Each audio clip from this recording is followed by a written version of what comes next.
From losing their biggest star to ignoring the original books, The Witcher Season 3 teaser has been met with massive backlash.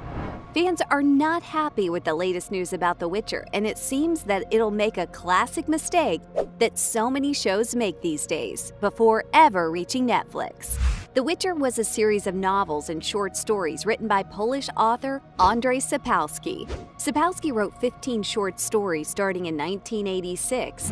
What drew you to want to create The Witcher? For me, it is a great mystery of life. It was some impulse, something that came out of the sky. And then becoming a full-time writer was something that I never imagined. And then 6 novels throughout the 90s. In 2013, Sapkowski wrote the final installment of the series, a standalone prequel titled Season of Storms. The author created a mind-blowing world of action and fantasy in a land simply known as the Continent.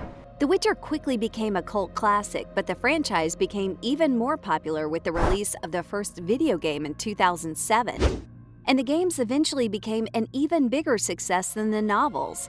In fact, they're still going strong with modern consoles, and many more are expected to be announced. However, despite its literary and gaming fame, The Witcher had only been brought to the screen in Poland, both as a standalone film and a short TV show back in 2002. Obviously, Netflix saw the franchise as an absolute goldmine. But as we all know, with great power comes great responsibility, and Netflix was under enormous pressure to create something that could live up to extremely high standards. And somehow, they did it. Fans didn't know what to expect, but when Season 1 of The Witcher was released in 2019, it was fantastic. Those who doubted Henry Cavill's performance were proved wrong. After the Superman star successfully captured the spirit of the novels and put on an amazing performance. The other key reason for the positive reaction is that the series stayed true to the source material. Season 1 of The Witcher starts off with the original stories, and the season accurately represented the second and third story collections. Of course, this is always a huge demand when you remake a cult classic. Always stay faithful to the original. Sadly, by Season 2, things started going wrong. The second season of The Witcher was based on the short stories in the first 2 novels. The second season saw some big improvements in some aspects. Geralt had a lot more lines. The aesthetics of the characters were much more in line with the lore, including hair and clothing. And Season 2 had a single timeline, making it much easier to follow than the first season. However, the writers started to take some big creative liberties with the original story, and Season 2 deviated from the source material. As you might expect, hardcore fans went crazy and felt way too much had changed. From changing the character of Eskel to Fringilla replacing Gondor Dim in the terrifying scene where she kills her frozen opponents. On the other hand, fans who had only watched the Netflix show were happy with Season 2.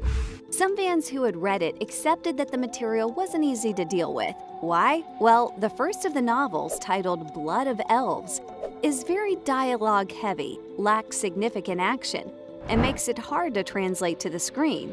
This meant that the writers had to juggle hard material to put on a good show. In any case, fans seemed to agree. Respecting the original material was a must. In 2022, the creators of the show announced a prequel miniseries titled The Witcher: Blood Origin. It consisted of 4 episodes set 1,200 years before the events of the show, and it's fair to say that it was a disaster. It had some great action scenes, featured a brilliant cast, and even included recent Oscar-winning actress Michelle Yeoh. But this time, they strayed too far from the story and the lore of the franchise. Once again, viewers who weren't fans of the books were more forgiving, but hardcore fans were furious. All that leads us to the 3rd season, which is set to be released this summer. Fans are skeptical, but showrunner Lauren Hissrich insists that Season 3 would be true to Sapkowski's work, because this time they'd be focusing on the second novel, the action-packed Time of Contempt. Lauren says, obviously we can't do every page, but Time of Contempt gave us so many big action events, plot points, defining character moments, and huge reveals of a big bad. There's so much to do that we were able to stick really closely with the books. At that point, most fans breathed a sigh of relief because it seemed Netflix would be providing some great lore-based content. However, the relief soon ended when some terrible news was announced. After season 3, Henry Cavill is leaving. This was huge news, and many agreed that Cavill's performance was one of the strongest aspects of the show. Also, Cavill was a massive fan of the original work and the video games. He even begged to be cast for the show when he found out it was happening. There's even rumors that Cavill had agreed to do as many as 7 seasons for the show, but only if the source material was respected. So obviously the fact that Cavill's leaving after just 3 seasons seems to suggest the opposite. The actor made his departure public on his Instagram page and said, "My journey as Geralt of Rivia has been filled with both monsters and adventures, and alas, I will be laying down my medallion and my swords for season 4. In my stead, the fantastic Mr. Liam Hemsworth will be taking up the mantle of the White Wolf." That's right, Liam Hemsworth.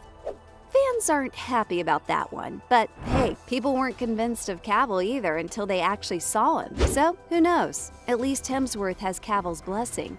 But he also seems excited. Hemsworth said, "As a Witcher fan, I'm over the moon about the opportunity to play Geralt of Rivia. Henry Cavill has been an incredible Geralt, and I'm honored that he's handing me the reins and allowing me to take up the White Wolf's blades for the next chapter of his adventure." But whatever happens, fans will always associate the character with Cavill, and many have said that they refuse to watch after the 3rd season ends. Sadly, things don't seem to be improving. While the writer announced last year that the show would remain faithful, this might not have been entirely true. 2 members of the VFX team said, "It's like the novels are the guidebook, but not the Bible by any means." They even went on to say that it would feature never seen or read material. And although it seems they were boasting about creating exclusive content, this didn't go down well with the fans, who say that's exactly the problem. They don't want things they haven't read before. They want things that they've read before and stay true to the story. Many have taken to Twitter to protest these statements, with one fan saying, "Never seen or read before" equates to Lauren Hissrich doubling down on straying from the source material and adding no value whatsoever to The Witcher as a whole. Many have even accused the team of using the Witcher name to make whatever they want as a way to gain attention. But the truth is, we won't really know until we get to see the show this summer. After all, the main screenwriter has promised to be faithful. And these quotes are coming from the VFX guys, who could just be boasting about the quality and not really referring to the actual script. So, there you have it, ladies and gents, from losing their biggest star to ignoring the original books. That's why The Witcher Season 3 teaser release has been met with such massive backlash.